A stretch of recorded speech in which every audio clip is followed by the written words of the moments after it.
Your vicious pit bulls have to go, she said, her voice a low, self-satisfied hum that cut through the pleasant quiet of the May afternoon. The woman who had introduced herself as Karen, the president of the Serenity Meadows Homeowners Association, stood on the pristine public sidewalk bordering my lawn, her arms crossed over a floral print blouse that strained at the seams. They violate Article 7, Section B of the bylaws regarding aggressive breeds. You have 7 days to rehome them, or we will begin fining you $500 a day and place a lien on your property. Her eyes, small and dark, flickered past me to my two Belgian Malinois, Bolt and Echo, who were sitting calmly on my porch, their heads cocked with intelligent curiosity. Pit bulls. She couldn't even identify the breed correctly, yet she was prepared to ruin my life over it. I felt a cold, familiar stillness settle over me, the kind that precedes a storm, the kind I hadn't felt since my last tour. I looked at her, at the smug certainty on her face, the sheer, unadulterated entitlement radiating from her like a bad smell. And I knew this wasn't a misunderstanding. This was a declaration of war. Have you ever had someone try to take everything from you, not out of necessity or passion, but simply because they could? Because they believed their tiny sliver of authority made them a god? Let me know in the comments where you're watching from, and if you've ever had your own HOA nightmare story. Do me a favor and hit that subscribe button, because you're going to want to see how this ends. Now let me tell you how we got here, and more importantly, how I finished it. My name is Mark, and for 20 years, my world was the dust of Afghanistan, the humid jungles of South America, and the tense, quiet operations of U.S. Army Special Forces. I retired as a master sergeant, a man accustomed to solving complex problems with discipline and decisive action. The transition to civilian life was a deliberate one. I traded my rifle for a briefcase, my unit for a team of dedicated professionals at the Bureau of Alcohol, Tobacco, Firearms, and Explosives. I climbed the ranks and now serve as the special agent in charge for the Regional Field Division. It's a different kind of war, fought with paperwork, warrants, and meticulous investigation, but the stakes are just as high. My wife, Sarah, and I bought the house in Serenity Meadows for the exact reason its name implied. We wanted peace. It was a sprawling, master-planned community with manicured lawns, identical mailboxes, and a sense of orderly calm that was the complete antithesis of my former life. We wanted a place where the loudest noise was the birds in the morning, a place where I could decompress, a place where my two partners, Bolt and Echo, could have a yard to themselves. Bolt, a sable-colored Malinois with eyes that missed nothing, was an explosives detection K9. He could sniff out a gram of C4 from 100 yards. Echo, a sleek black Malinois, was a firearms and ammunition detection specialist. Together, they were two of the most valuable assets in my division, federally trained and certified animals with a skill set that had saved countless lives. They were also my family. They lived with me, traveled with me, and spent their off hours as goofy, affectionate dogs who loved nothing more than a game of fetch in the backyard. The day Karen made her pronouncement, I had been in the house for exactly 1 month. I had read the HOA covenants before we bought the place. I'm a man who reads the fine print. I saw the clause about aggressive breeds and noted its vague language. Pit bull types, Rottweilers, and any other breed deemed aggressive by the board. It was a classic, subjective trap, but I'd assumed foolishly that a conversation and proper documentation would suffice. I had approached her with the calm professionalism that was my default setting. "Ma'am," I began, keeping my voice even, "I appreciate you bringing this to my attention. However, there seems to be a misunderstanding. Firstly, these are Belgian Malinois, not pit bulls. Secondly, they are not pets in the traditional sense. They are federally certified service animals." I had already prepared a folder. I offered it to her. Inside, you'll find their certifications, their training records with the ATF, and a letter from my supervisor detailing their role as law enforcement assets. She didn't even glance at the folder. She waved a dismissive hand, a fat diamond on her finger catching the sun.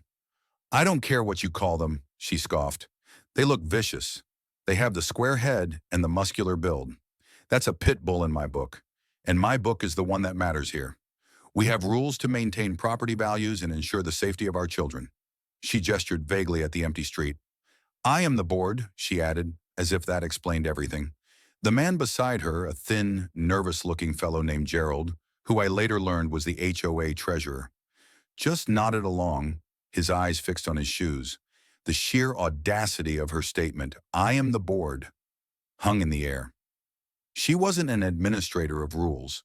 In her mind, she was the monarch of this half-square mile of suburban paradise. The folder in my hand suddenly felt very heavy. It represented reason, documentation, and the lawful reality of my position. Her refusal to even look at it was a clear signal. This wasn't about the dogs. This was about power. My very presence, a quiet man who kept to himself, who didn't engage in the neighborhood gossip circles, was a disruption to her control. The dogs were just the lever she had chosen to pull. "The fines start in 7 days, Mr. Turner," she said, her tone final. "And trust me, we always collect." She turned, her wide frame moving with the unhurried confidence of a predator, and walked away, leaving me standing in my own driveway with a ticking clock in the cold realization that my search for serenity had just led me straight into a new kind of battlefield. I watched her go, my jaw tight. She had no idea who I was. She had no idea what my dogs were. And she had absolutely no idea what I was capable of when someone threatened my family. The front door closed behind Sarah with a soft click, and she came to stand beside me, her hand finding mine. She had heard the entire exchange from the living room window. "Well," she said, her voice tight with anger, "she's charming." I squeezed her hand, taking a long, slow breath to push down the surge of adrenaline. Panic and anger are luxuries you can't afford in a firefight, and they're just as useless here. "She's made a mistake," I said, my voice low and steady. "She's picked a fight without knowing her enemy." That first night, we sat at our new dining room table, the pristine documentation I'd tried to give Karen spread out like a useless offering. Bolt and Echo were asleep at my feet, their breathing soft and rhythmic.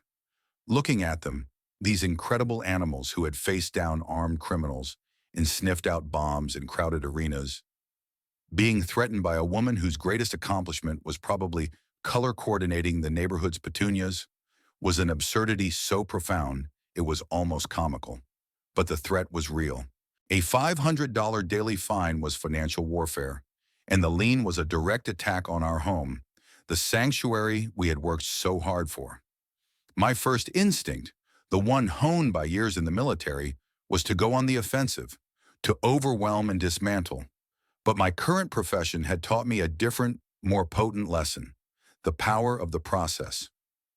Bullies like Karen thrive on emotional reactions. They want you to yell, to panic, to make mistakes. They build their nests out of rules and regulations. And the only way to tear them down is to use those same rules against them, but with more precision and intelligence.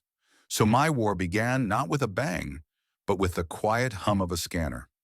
I digitized every document: the HOA bylaws, the CC and RS, the threatening letter she would inevitably send. I created a new folder on my secure laptop, titling it simply Project Serenity. My first official act was to send a calm, professional, and legally airtight response via certified mail, return receipt requested. In it, I reiterated the facts. I explained again, in painstaking detail, that the dogs were Belgian Malinois, not a restricted breed. I included copies of their AKC pedigrees. I included their federal ATF certifications, their vaccination records, and a detailed summary of their training in explosives and firearms detection.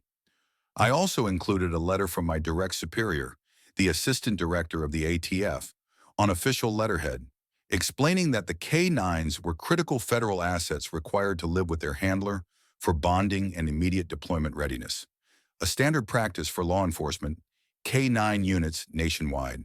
I cited the Americans with Disabilities Act, ADA, and the Fair Housing Act, FHA, which provide protections for service animals, making it clear that even if they were pets, her breed-specific ban was legally dubious.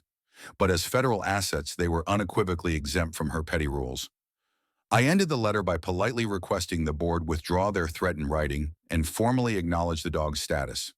I knew she wouldn't. This letter wasn't for her. It was for the file. It was the first brick in the wall of evidence I was about to build. For the next 7 days, an uneasy quiet fell.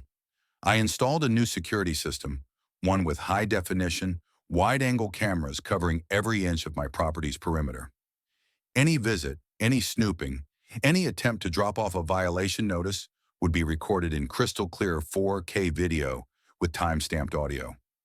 I was building a fortress of data. On the 8th day, exactly as she promised, the first letter arrived. It was in a crisp, cream-colored envelope with the Serenity Meadows HOA logo embossed in gold. Official notice of violation, it declared. Fine assessed $500. Reason, failure to cure violation of Article 7, Section B, aggressive breeds. It was signed with a flourish by Karen President. She had completely ignored my certified letter, my evidence, my federal documentation. This was no longer just arrogance. This was willful negligence. This was a conscious decision to disregard federal law and the official communication of a federal agency. She had just escalated this from a neighborhood dispute to a direct challenge to my professional identity and the authority of the United States government. I scanned the letter, added it to Project Serenity, and started a new document, a log. Every letter, every phone call, every interaction would be noted with date, time, and a summary. The next morning I took a walk. I needed to know the terrain. I introduced myself to my immediate neighbors. On my left was Arthur Henderson, a retired history professor in his late 70s, with a kind smile and sharp, intelligent eyes. He was out tending his roses. "Saw your visitor the other day," he said, his voice a gentle rasp. "Our Queen Karen holding court. Don't pay her any mind. Her bark is worse than her bite, though both are quite unpleasant." I learned that Arthur had lived here for 30 years, long before the HOA became the quasi-totalitarian regime it was now. On my right were the Millers, a young couple with 2 small children. They were wary at first, the way people get when they don't want to be dragged into neighborhood drama. But when I mentioned Karen's visit, a flicker of recognition and anger crossed their faces. "She told us we had to tear down our kids' swing set," Mrs. Miller said, her voice a hushed whisper. "Said the color of the plastic slide wasn't on the approved palette." They'd fought it, and eventually Karen had graciously allowed it to remain, but the experience had left them shaken. They confirmed they'd never seen my dogs act aggressively. In fact, their kids were fascinated by them. This was crucial. Karen had fabricated a threat based on a non-existent danger. I was beginning to see a pattern. This wasn't about bylaws or property values. It was about control. It was about a woman who had found her little kingdom and was determined to rule it with an iron fist, one ridiculous violation at a time. The fines continued to arrive daily, each one a crisp, paper and ink insult. $500, $1,000, $1,500. The numbers were absurd, but the intent was deadly serious. She was trying to bleed me out, to make staying here so financially painful that I would have no choice but to surrender. But I wasn't going to surrender. I was just getting started.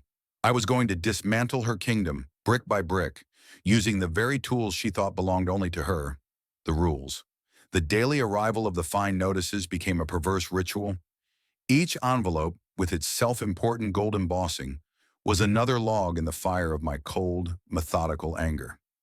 By the end of the second week, the debt she claimed I owed was over $3,500. I scanned each one, filed it, and continued my work. My focus shifted from defense to offense. A good operator knows you can't win a war by staying in the trench. You have to map the enemy's territory, identify their weaknesses, and choose your point of attack. Karen's territory was the HOA itself. Her weakness, I suspected, was her own arrogance. I started by going to the county records office. Public records are a beautiful thing. For a nominal fee, I obtained copies of the HOA's Articles of Incorporation, the original CC&Rs from the developer, and every amendment filed since. I spent a weekend with a highlighter and a pot of coffee, cross-referencing the documents, building a timeline of how the rules had changed. It was illuminating. The original bylaws were reasonable, focused on maintaining infrastructure and shared spaces. But over the last 5 years, coinciding exactly with Karen's presidency, the amendments became increasingly restrictive, detailed, and punitive. The color palette for swing sets, the specific type of mulch allowed in flower beds, the prohibition of basketball hoops left out overnight. It was a slow, creeping coup, transforming a community agreement into a weapon of personal preference. Karen wasn't just enforcing rules, she was creating them to solidify her power. The most interesting document I found was the procedure for calling a special meeting of the membership. It required a petition signed by just 15% of homeowners. This was a democratic failsafe, a tool designed to prevent exactly the kind of tyranny Karen was practicing. It was a lever, and I filed it away in my mind for later. My next step was to understand the neighborhood's social dynamics. I made a point of being visible but not intrusive. I walked Bolt and Echo on leash around the community every morning and evening. They were perfect ambassadors. Their discipline was evident. They heeled perfectly, ignored yapping smaller dogs, and sat patiently whenever I stopped to talk to someone. People started to see them not as the vicious pit bulls of Karen's propaganda, but as the calm, well-behaved animals they were. I continued my conversations with neighbors. I learned about the $2,000 fine levied against the Chen family for building a small, elegant koi pond that Karen deemed a safety hazard, even though it was fenced. I heard about the elderly Mrs. Gable being forced to remove a wheelchair ramp from her front door because it wasn't aesthetically harmonious, a clear violation of the ADA that she was too intimidated to fight. The stories were all the same, a single unsubstantiated complaint, always anonymous, followed by a barrage of threatening letters and escalating fines from Karen. The pattern was undeniable. She was a serial abuser of power, targeting anyone who didn't immediately bow to her authority. The more I learned, the more Project Serenity evolved. It was no longer just about protecting my dogs. It was about liberating an entire neighborhood from a petty despot. But I needed more than anecdotes. I needed hard evidence of malfeasance. My professional life was about finding the paper trail, the digital footprint that criminals leave behind.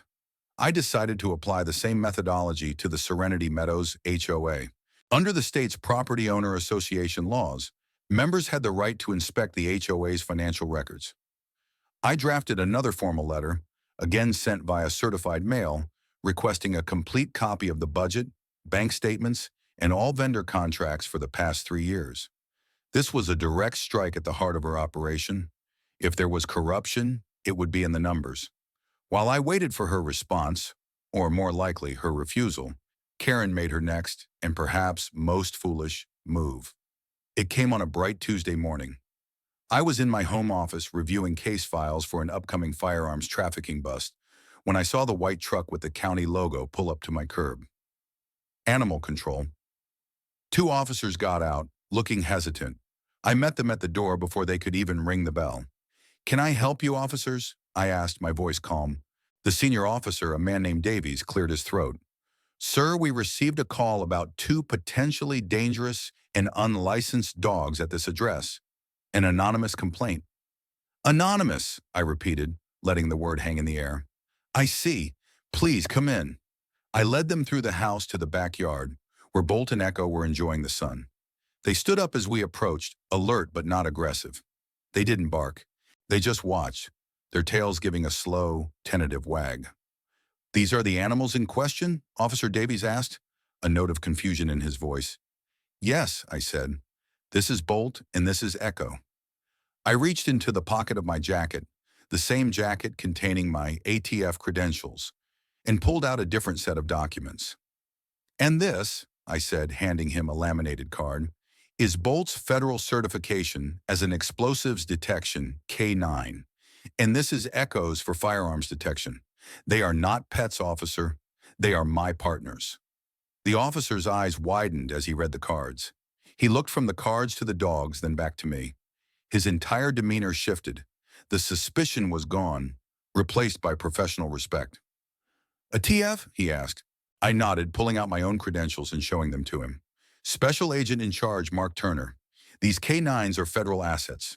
They are licensed, vaccinated, and certified at a level far exceeding any civilian requirement. They are also, as you can see, perfectly calm. The junior officer was staring at the dogs with newfound awe. "Wow," he whispered. "I've only ever seen Malinois like this in training videos." Officer Davies handed me back my credentials. "I am so sorry to have wasted your time, Agent Turner," he said, his face flushing with embarrassment. The complaint alleged they were lunging at the fence, barking uncontrollably. Described them as a menace. "Let me guess," someone I said. "The anonymous caller was a woman?" He grimaced. "You know I can't confirm that, sir. But the call came from a blocked number, and the voice was insistent." "I understand," I said. "For your records, you should know that the HOA president, a woman named Karen, has been harassing me over these dogs for weeks, attempting to levy illegal fines. She's been informed of their federal status in writing." I made sure to use the word harassing. It was a legal term, and I wanted it in his report. The officer's eyes hardened. "Filing a false report is a serious offense, sir, especially when it involves wasting county resources and interfering with a federal officer's assets." He made a note on his clipboard. "We will be filing a report on this incident, and it will name the complainant if we can trace the call. Thank you for your cooperation." They left, and I watched them go, a grim smile on my face. Karen had just tried to use a bazooka and discovered she had aimed it at a tank. She had escalated this beyond the confines of the HOA. She had brought in an outside authority, and that authority had just validated me and my dogs, creating an official public record of her harassment. The first major crack in her fortress had appeared. The Queen had stumbled, and for the first time the rest of the kingdom was about to see it. The visit from animal control was a turning point. It was no longer my word against Karen's. Now there was an official report from a county agency that not only exonerated my dogs, but implicitly identified her as a malicious actor. News in a suburban neighborhood travels faster than high-speed internet, and the story of the ATF agent and his hero dogs facing down the HOA president spread like wildfire. The narrative shifted. I was no longer the mysterious new guy with scary dogs. I was a federal law enforcement officer being harassed. The dogs weren't a menace. They were highly trained professionals, heroes even. Karen had intended to isolate and shame me, but her overreach had the opposite effect. It made me a sympathetic figure. Arthur Henderson, the retired history professor, was the first to capitalize on the shift. He appeared at my door the next evening, holding a bottle of surprisingly good Cabernet. "I heard about the fireworks with animal control," he said, a twinkle in his eye. "Thought you might be in need of a drink. May I?" We sat on my back patio, the dogs lying peacefully nearby. Arthur, it turned out, was not just a kindly old gardener. He was the neighborhood's unofficial historian and a shrewd observer of human nature. "Karen has been a cancer on this community for years," he said, swirling the wine in his glass. "She runs the HOA like a personal fiefdom. The board meetings are a joke. She holds them at odd times, provides no agenda, and uses a proxy system to control the vote. Most people gave up fighting her years ago. It was easier to just pay the ridiculous fines and hope you stayed off her radar." He leaned forward, his voice dropping. "But what you did, the way you handled it with such calm, that's different. You didn't yell. You used facts. You brought in a higher authority. People are talking. For the first time in a long time, they're not just complaining. They're wondering if she can be beaten." This was the opening I needed. "Arthur," I said, "I've requested the HOA's financial records." He raised an eyebrow. "Have you now? Good luck with that. She guards those books like Cerberus at the gates of Hades." "The law says I have a right to see them," I countered, "and the law, as our dear Karen is about to find out, is a stubborn thing." My certified letter requesting the financials was, as expected, met with a wall of resistance. A week after I sent it, I received another of her signature cream-colored envelopes. This one wasn't a fine, but a letter dripping with condescending legalese, likely drafted by an overpriced lawyer. It stated that my request was overly broad and unduly burdensome, and that the board would take it under advisement at their next scheduled meeting, which was conveniently 3 months away. It was a classic delay tactic. She was stalling, but the law in our state was specific. Once a formal request was made, the HOA had 30 days to comply or provide a legally valid reason for refusal. Unduly burdensome was not a valid reason. She had just started another clock, and this time it was a legal one. While that clock ticked, Arthur became my de facto lieutenant. He started organizing quiet conversations, little get-togethers in backyards disguised as casual barbecues. He would invite a few trusted, long-suffering neighbors at a time. The Millers, who had been threatened over their swing set, the Chen family, who had their koi pond unjustly targeted, the daughter of Mrs. Gable, who was still furious about the wheelchair ramp incident. At first they were hesitant, fearful of retaliation, but as they shared their stories, a sense of collective anger began to build. They realized their individual struggles were part of a larger, systemic pattern of abuse. My role in these meetings was quiet. I wasn't there to rally them with fiery speeches. I was there to listen and to provide a sense of stability. I brought my laptop and showed them Project Serenity. They saw the log of fines, the scanned letters, the video evidence from my cameras of Karen's treasurer, Gerald, nervously taping notices to my door. I showed them the copy of the animal control report, which Arthur had cleverly obtained through a public records request. Seeing it all laid out, organized and undeniable, was empowering for them. It transformed their personal grievances into a body of evidence. During one of these gatherings, I met Maria, a woman in her 40s who lived on the next block. She was a forensic accountant. When I mentioned my struggle to get the financial records, her eyes lit up with a professional fire.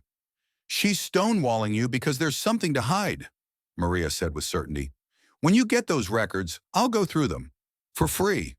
I've had my own run-ins with Karen over the height of my petunias. I'd love nothing more than to audit her into oblivion." The alliance was solidifying. We had a historian, a forensic accountant, and a growing number of fed-up residents. We were no longer a collection of victims. We were a team. The 30-day deadline for the financial records passed. Silence. Karen had made another critical error. She had ignored a legal demand, a violation of state statute. This was the leverage I needed. I didn't send another angry letter. Instead, I had my lawyer draft a demand for alternative dispute resolution, the legally required next step before filing a lawsuit. It informed the board that they were in violation of state law and that if they did not provide the records within 10 business days, we would be filing a motion in court to compel their release, and we would be seeking legal fees. The letter was addressed to the entire board, not just Karen. I wanted the others, the nervous Gerald, the compliant secretary, to understand that they were now legally exposed. Their quiet complicity was about to have consequences. The letter was a grenade with the pin pulled. I knew Karen's ego wouldn't let her back down. She would see it as a challenge, not a warning. And her reaction, I gambled, would expose her to the rest of the community in a way nothing else had. While we waited for the grenade to go off, our small alliance worked on our next move. The petition for a special meeting. We used the bylaws, Karen's own weapon, as our guide. Arthur, with his long history in the neighborhood, knew exactly who to approach for signatures. We didn't need a majority, just 15%. We would get 30. We were preparing a two-front war, a legal front to get the financials, and a political front to oust her from power. The queen was still sitting on her throne, but the castle walls were beginning to crumble. The demand letter from my lawyer had the intended effect. It caused panic, but not the kind of panic that leads to capitulation. It was the cornered animal kind. 2 days after the board received the letter, Karen made her most audacious and self-destructive move yet. She decided to go scorched earth. At 9 p.m. on a Thursday night, every homeowner in Serenity Meadows received a mass email with the subject line, "Urgent, a threat to our community's safety and harmony." It was from Karen's official HOA president email address. The email was a masterpiece of manipulative propaganda. It painted me, Mark Turner, as a dangerous and unstable outsider. It claimed I had moved into the neighborhood with unregistered, vicious attack dogs, deliberately misrepresenting Bolton Echo. It stated that I was refusing to comply with reasonable safety regulations that protect our children. It portrayed my legal request for financial transparency not as a homeowner's right, but as an aggressive, litigious attack designed to bankrupt the HOA and destroy our property values. She wrote about my campaign of harassment against the board, twisting the entire narrative to make herself the victim. It was a desperate, venomous screed designed to poison the well and turn the entire community against me before our petition could gain any more traction. She concluded with a flourish. This man is a threat to everything we've built. He wants to tear down our rules and bring chaos. We must stand together against him. To add what she thought was a veneer of credibility, she attached a PDF document to the email titled complaint_log_Turner_property.pdf. It was supposed to be a log of all the anonymous complaints she had received about me and my dogs. There were entries about incessant barking, aggressive lunging at the fence, an unsettling wolf-like appearance. But in her haste and her fury, Karen made a catastrophic technical error. She had tried to redact the names of the complainants to maintain the illusion of anonymity, drawing black boxes over the "from" column in the log. However, she had used a simple markup tool, not a proper redaction feature. The black boxes were just overlays. Anyone could simply copy the text underneath them. Or even easier, just open the document's properties and see the author. Karen. But it was even worse than that. The log itself wasn't a collection of emails from neighbors. It was a simple table she had created. And in the column listing the source of the complaint, she had, in every single instance, written her own name before hastily trying to cover it up. The anonymous complaints about barking, lunging, and general menace had all come from one person, Karen herself. She had fabricated the entire thing. My phone started buzzing almost immediately. It was Arthur. "Mark, check your email. The Queen has just handed you her own head on a silver platter." I opened the email and the attachment. I highlighted the redacted text, and I laughed. It was the first genuine, unrestrained laugh I'd had in weeks. It was the laugh of a hunter who had just watched his quarry walk straight into a perfectly laid trap. Our small alliance sprang into action. This was our moment. We couldn't let this opportunity pass. We had to control the narrative, and we had to do it immediately. I sat down at my computer. Maria, Arthur, and a few others gathered in my living room, the energy electric. We decided on a reply all. Karen had addressed the entire community, so we would too. But our response wouldn't be emotional or angry. It would be a calm, surgical strike of pure, unassailable fact. I began to type. The subject line was simple. Urgent, a clarification on community safety and HOA transparency. The email began politely. "Dear neighbors, I am writing in response to the email you all received from our HOA president.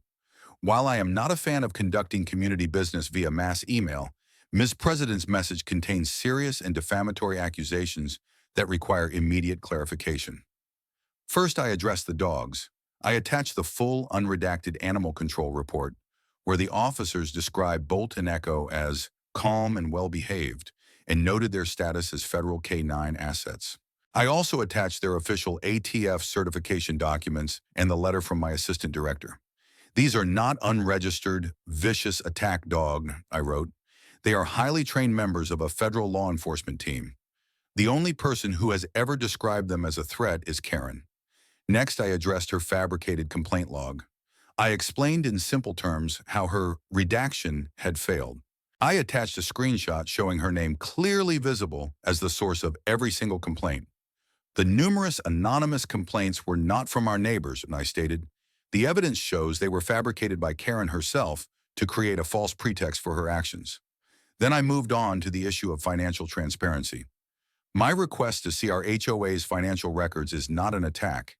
It is a right afforded to every single one of us under state law. The board's refusal to comply is, in fact, illegal. One has to ask, if our community's finances are in order, why are they being hidden from us? Finally, I attached a copy of the petition to call a special meeting. "Many of you have already signed this," I wrote. "For those who haven't and who believe in transparency, accountability, and an end to the harassment and financial mismanagement that has plagued our community, we invite you to join us. We will be going door to door tomorrow to collect final signatures. Let's have an open, honest discussion about the future of our neighborhood as required by the bylaws." I hit send. The email went out to every single homeowner. The digital bomb had been dropped. We had not only refuted her lies, we had exposed her as a liar and a manipulator, using her own email, her own attachment, as the primary evidence. The immediate aftermath was a deafening silence from Karen's camp, but my own inbox began to fill up, emails from people I had never even met. "Thank you for doing this. I'm so sorry this happened to you. She fined me for my garden gnome. Where do I sign the petition? We're with you. Let us know what you need." The tide had not just turned. It was a tsunami. Her attempt to publicly shame me had backfired in the most spectacular way imaginable. She had intended to make me a pariah. Instead, she had made me a leader, and in the process, revealed herself as the true threat to the community. The special meeting was no longer a possibility, it was an inevitability, and it would be her trial. The days following the Emailgate incident were a whirlwind of activity. Our small alliance had swelled into a grassroots movement. People who had been afraid to even speak Karen's name were now openly signing our petition in their driveways. Arthur Henderson, with the righteous energy of a revolutionary, coordinated the signature gathering with military precision. Maria, our forensic accountant, was practically vibrating with anticipation, eager to get her hands on the financial records that Karen was still withholding. We achieved the 15% threshold for the petition within 24 hours of my reply-all email. By the end of the week, we had signatures from over 40% of the homeowners. It was an undeniable mandate. We formally submitted the petition to the board, following the bylaw procedure to the letter. It called for a special meeting of the membership with a clear, two-point agenda. First, a presentation and review of the HOA's complete financial records for the past 3 years. And second, a vote of no confidence in the presidency of Karen. Under the rules she herself had so often weaponized, the board had no choice but to schedule the meeting. They set the date for 2 weeks out, to be held in the community clubhouse. It was a small, sterile building with uncomfortable chairs and bad lighting, a place that had been the site of so many of Karen's summary judgments. Now it would be the stage for her reckoning. During that 2-week period, Karen was uncharacteristically quiet. There were no more mass emails, no more fines taped to my door. The daily stream of insults had stopped, but it wasn't the quiet of surrender. It was the quiet of a predator gathering its strength for one last, desperate attack. My legal pressure for the financial records finally bore fruit, though not in the way I expected. 10 days after my lawyer's demand letter, and just before I was set to file in court, a large cardboard box was unceremoniously dropped on my porch. No note, no explanation. Inside was a chaotic mess of papers, bank statements, crumpled receipts, vendor invoices, and budget printouts. There were no digital files, no organized ledgers. It was a classic document dump, a tactic used to overwhelm an opponent with disorganized information, hoping they'll miss the needle in the haystack. They had complied with the letter of the law, but not the spirit. It was a final, passive-aggressive act of defiance. They had given me the records. Now it was my problem to make sense of them, but they had underestimated my team. I delivered the box to Maria's house. For her, this wasn't a problem, it was a puzzle. Her eyes lit up as she looked at the mess. "Oh, this is beautiful," she said, with the glee of a surgeon about to make the first incision. "They think this will stop us. This is how you know they're guilty." For the next week, Maria's house became our war room. She spread the documents across her massive dining room table, armed with highlighters, a calculator, and a laptop running specialized accounting software. Arthur and I acted as her assistants, sorting receipts by date and vendor, feeding her coffee, and listening as she muttered to herself. Slowly, a picture began to emerge from the chaos, and it was uglier than any of us had imagined. The first red flag was the landscaping contract. It was the single largest expense in the HOA budget, nearly $250,000 a year. The contract was with a company called Evergreen Prestige Landscaping LLC. A quick search of state business records revealed the owner of the LLC, one Daniel Petrov, Karen's brother-in-law. The contract had been awarded without a competitive bidding process, a clear violation of the HOA's own financial policies. We then compared the invoices from Evergreen with landscaping costs from neighboring communities. Our HOA was paying nearly double the market rate for basic services like mowing, mulching, and tree trimming. The next discovery was even more damning. Maria found a separate, vaguely named account for Special Assessment and Community Improvement Funds. Over the past 3 years, homeowners had been hit with three separate special assessments totaling over $150,000 for things like pool resurfacing and clubhouse renovations. The work had been done, but the invoices from the contractors only accounted for about half of the money collected. The other half, tens of thousands of dollars, had been transferred out of the assessment fund and into a different account, one labeled simply Board Administrative Services. There were no corresponding invoices or receipts. The money had just vanished into a black hole controlled by the board. "This is embezzlement," Maria said, her voice grim. She pointed to a series of checks written from that administrative account. They were made out to cash or to Karen herself, with memo lines like meeting expenses or supply reimbursement, for perfectly round, suspiciously large amounts. This isn't just breaking HOA rules. This is a crime. Multiple felonies, in fact. Mail fraud, wire fraud, embezzlement. We now had the smoking gun. Our case was no longer about aggressive dogs or unfair fines. It was about systematic corruption and theft. We carefully scanned and organized every incriminating document, creating a clear, concise presentation that even a layperson could understand. The night of the special meeting arrived. The air in the clubhouse was thick with tension. The room was packed, every chair was filled, and people were standing along the walls. I had never seen more than a dozen people at an HOA meeting before. Tonight there were over 100. Karen and the other two board members, Gerald and the secretary, sat at a folding table at the front of the room.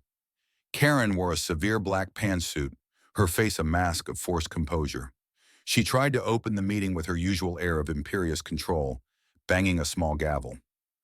"This special meeting, called under duress, will now come to order," she began, her voice strained. But she no longer commanded the room. The power had shifted.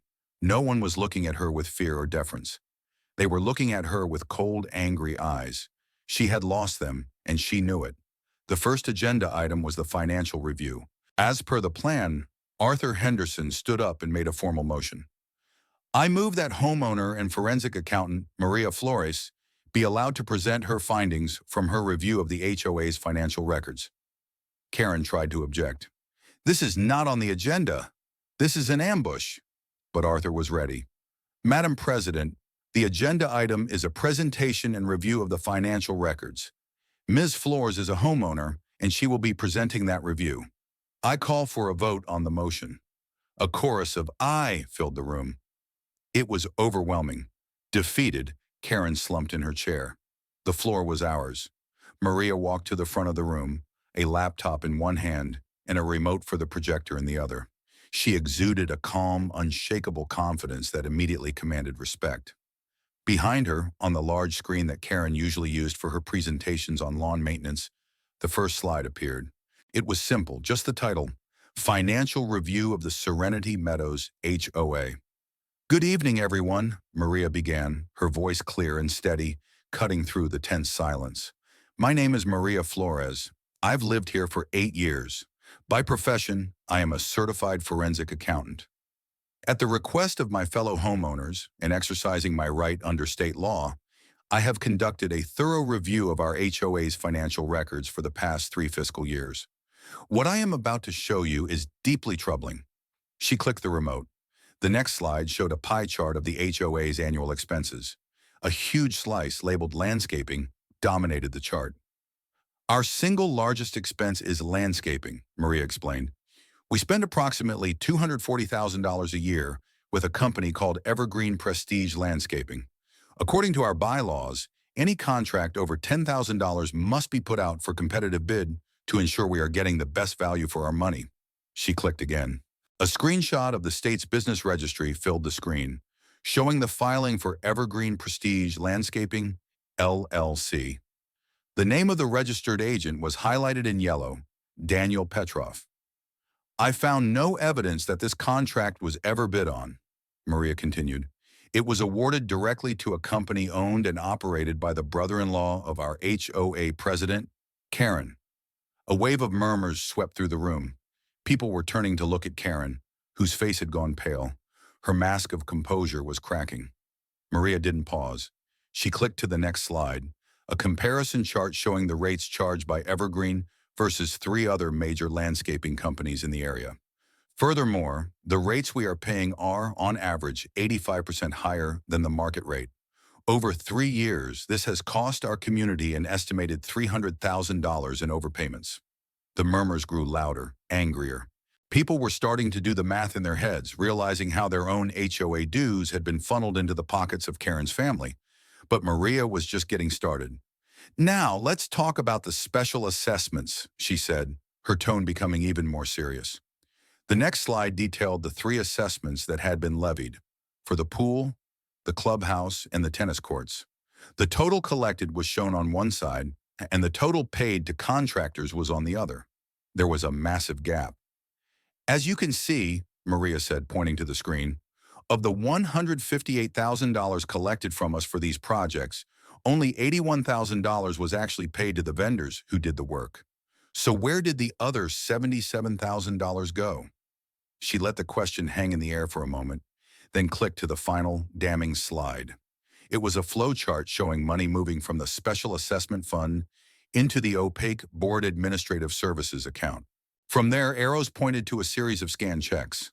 The checks were made out to cash or directly to Karen. The memo lines were for flimsy expenses. One for $5,000 was for community outreach supplies. Another for $7,500 was for emergency board meeting catering. "These are your funds," Maria said, her voice ringing with indignation. "This isn't just a violation of bylaws. This is theft. This is evidence of embezzlement and fraud." The room erupted. The low murmurs exploded into shouts of "Thief!" and "Resign!" Karen shot to her feet, her face a blotchy, furious red.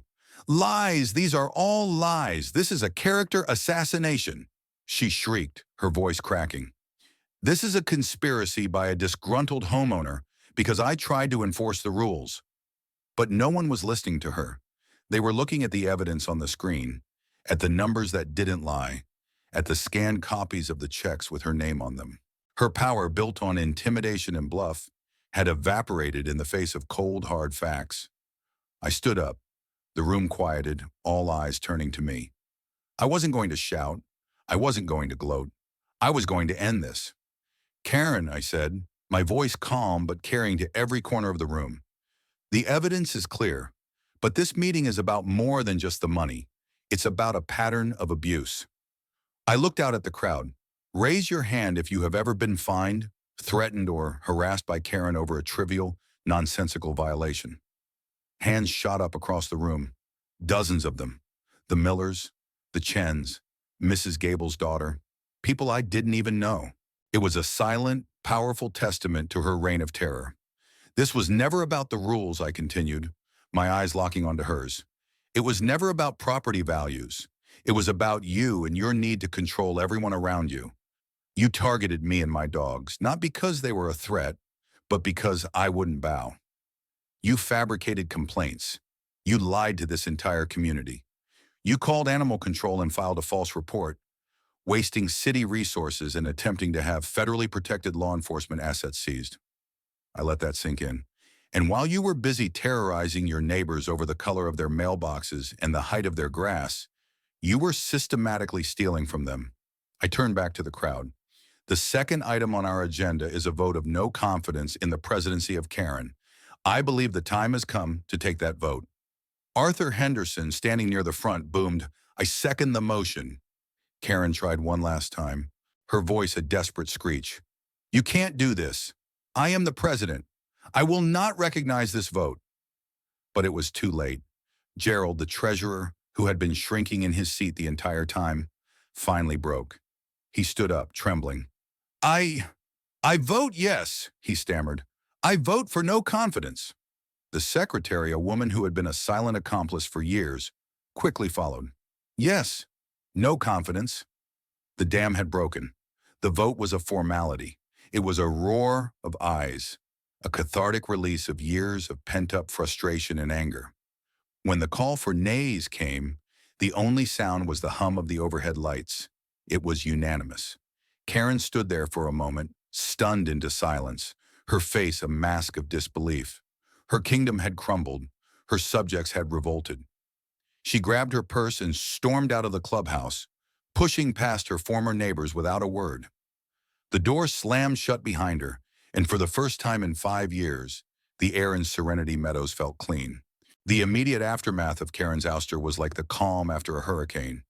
The tension that had gripped the neighborhood for so long dissipated, replaced by a palpable sense of relief and unity. In the same meeting, an interim board was elected by a landslide. Arthur Henderson was named the new president, his wisdom and steady hand a welcome change. Maria Flores was, of course, made treasurer, a move that drew cheers from the crowd. A young lawyer who had been one of the first to sign the petition was voted in as secretary.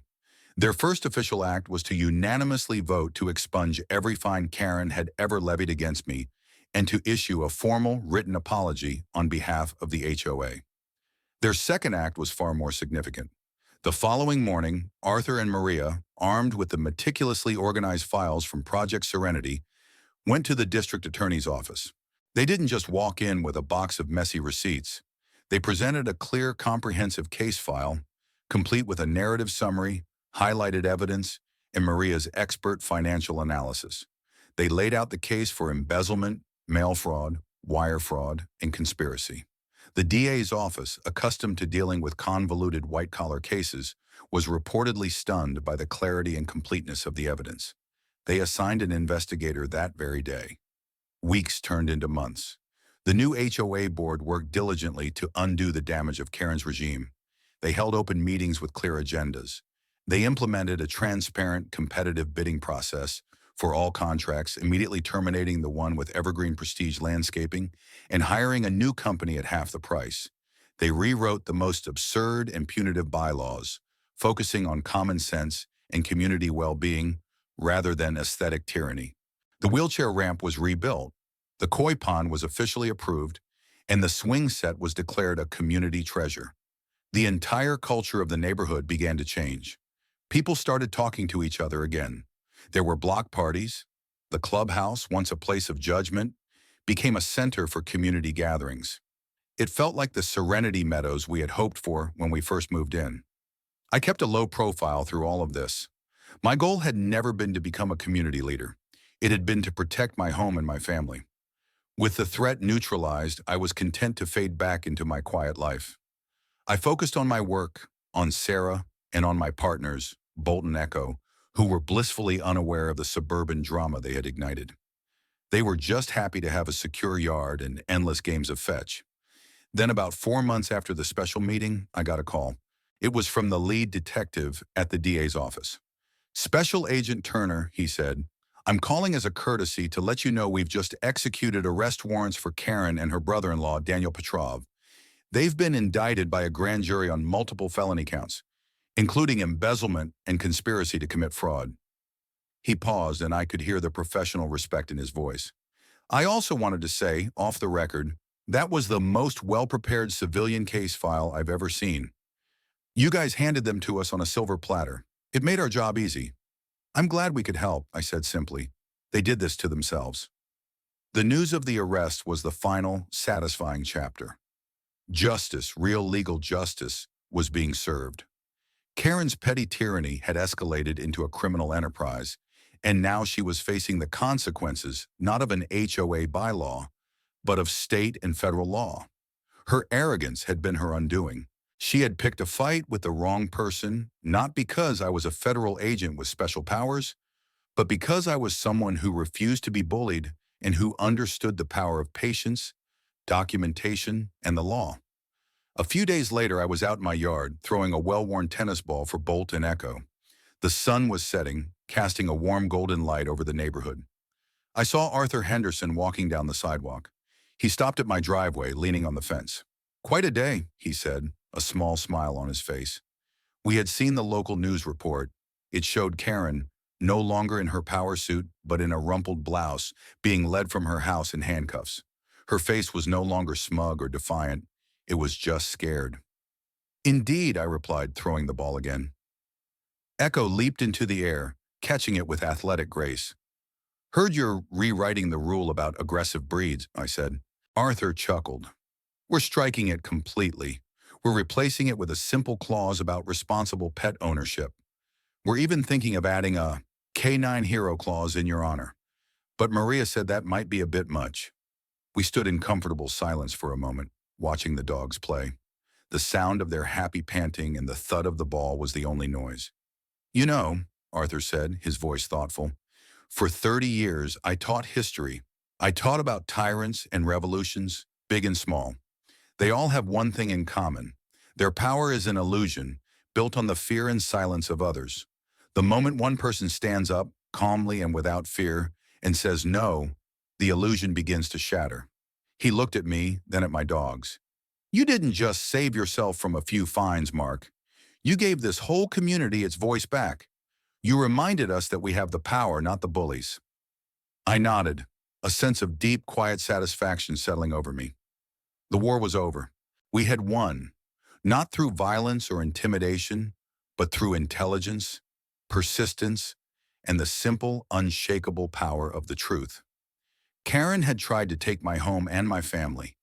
In the end, she lost her freedom, her reputation, and the tiny kingdom she had so viciously protected.